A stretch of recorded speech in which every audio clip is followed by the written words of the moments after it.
മുസ്ലിം league നേതാവായ K M. Shaji ഇടയ്ക്കിടയ്ക്ക് വെടികൾ പൊട്ടിക്കുന്നത് പതിവാണ്. വെടിയെന്ന് പറഞ്ഞാൽ ഒന്നൊന്നര ശബ്ദമുള്ള വെടികളായിരിക്കും. ആ ശബ്ദം കേട്ടാൽ തന്നെ ആരും ഒന്നും നടുങ്ങും. ഷാജി വയ്ക്കുന്ന വെടിശബ്ദം കേട്ട് എതിരെ നിൽക്കുന്നവർ ആരായാലും അവരൊന്ന് ഞെട്ടും, ചിലപ്പോൾ ഓടും. കൂട്ടത്തിൽ ഒരു കാര്യം കൂടി പറയാം. മഹാനായ ഷാജി ഒരിക്കലും ഒരാളെ തീർക്കുക എന്ന ഉദ്ദേശത്തോടെ വെടിവെക്കാറില്ല.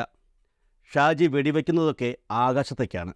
ശബ്ദം കേൾക്കണം, എതിരെ നിൽക്കുന്നവൻ പേടിക്കണം. ഇത് മാത്രമേ ഉള്ളൂ ഉദ്ദേശം. പക്ഷേ ഷാജി ആകാശത്തേക്ക് വയ്ക്കുന്ന വെടികളൊക്കെ മുകളിൽ ചെന്നിട്ട് നേരെ താഴേക്ക് തന്നെയാണ് വരുന്നത്. വെടിയുണ്ട താഴേക്ക് വരുന്നതറിയാതെ നിൽക്കുന്ന പുള്ളിക്കാരൻ്റെ പിന്നിൽ തന്നെയാണ് ആ വെടിയുണ്ടകൾ വന്ന് പതിക്കുന്നത്. ഇത്തരത്തിൽ സ്വന്തം പിൻഭാഗത്ത് പതിച്ച ഷാജി വച്ച 6 വെടികൾ അഥവാ വെല്ലുവിളികളെക്കുറിച്ചുള്ള കഥകൾ അറിയാം. ഒരിക്കൽ ഷാജി പറഞ്ഞത് സുഡാപ്പികളുടെ വോട്ട് ഞങ്ങൾക്ക് ആവശ്യമില്ലെന്നാണ്. സുഡാപ്പികളുമായി യാതൊരു ബന്ധവും ഇല്ലെന്നും ഷാജി പറഞ്ഞിരുന്നു. പക്ഷേ ഇന്നോ സുഡാപ്പികളും UDFും ഐക്യമുന്നണിയായാണ് തെരഞ്ഞെടുപ്പിന് നേരിട്ടത്. ഷാജിയുടെ പിറകിൽ തുളഞ്ഞു കയറിയ പ്രധാന വെടി. ഏതെങ്കിലും ഇരുട്ടിൻ്റെ മറവിൽ ഈ ഹരിത പതാകയുടെ ആദർശം ഞാൻ പണയം വച്ചു എന്ന വാർത്ത കേട്ടാൽ ഷാജി മരിച്ചു എന്ന് നിങ്ങൾ കരുതിക്കൊള്ളണം. ഇത് ഞാൻ പറഞ്ഞതല്ല, കെ.എം. ഷാജി എന്ന മുസ്ലിം ലീഗ് നേതാവ് പറഞ്ഞതാണ്. ഇതേ ഷാജിയുടെ വീട് റെയ്ഡ് ചെയ്തപ്പോഴാണ് കട്ടിലിനടിയിൽ നിന്നും അനധികൃതമായി സൂക്ഷിച്ചിരുന്ന 47 ലക്ഷം രൂപ വിജിലൻസ് കണ്ടെടുത്തത്. അടുത്ത വെടിക്കും ഉന്നം തെറ്റിയില്ല.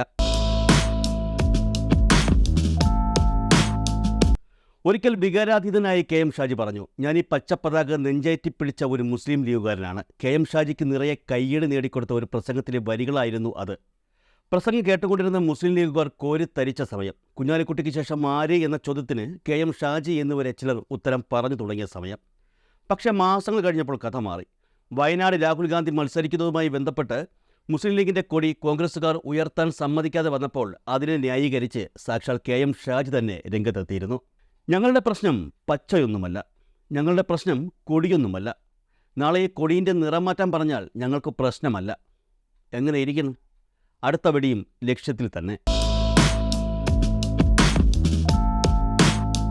ഈ പിണറായി വിജയൻ ആരാണ്? ഒരു MLA എങ്കിലും ആണോ? ഞാനൊരു MLA ആണ്. ഈ പറഞ്ഞതും സാക്ഷാൽ ഷാജി തന്നെ. 2016 മുൻപ്. അതിനുശേഷം പിണറായി വിജയൻ മുഖ്യമന്ത്രിയായി അധികാരത്തിൽ കയറി. അദ്ദേഹം 2ാം തവണയും മുഖ്യമന്ത്രിയായി. ഷാജിയോ ആദ്യം അര MLA, ഇപ്പോൾ തോറ്റ MLA. വെടി ലക്ഷ്യത്തിൽ കൊണ്ടോ എന്ന ചോദ്യത്തിന് ഉത്തരം വേണ്ടല്ലോ. ഇത് ലാസ്റ്റ് ബസ്സാണ്, ഇനിയൊരു ബസ്സില്ല. ഈ ബസ്സിൽ നിങ്ങൾ കയറണം.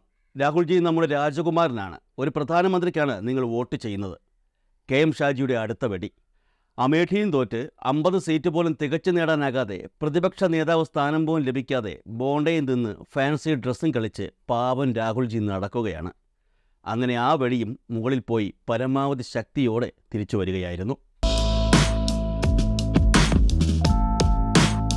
6ാമത്തെ വെടിയാണ് വെടി. ഒരു ഒന്നൊന്നര വെടി. നിങ്ങൾ എന്നോട് കളിക്കും പോലെ കുഴൽനാടനോട് കളിക്കാൻ നിൽക്കണ്ട. ഓൺ ആൾ വേറെയാണ്.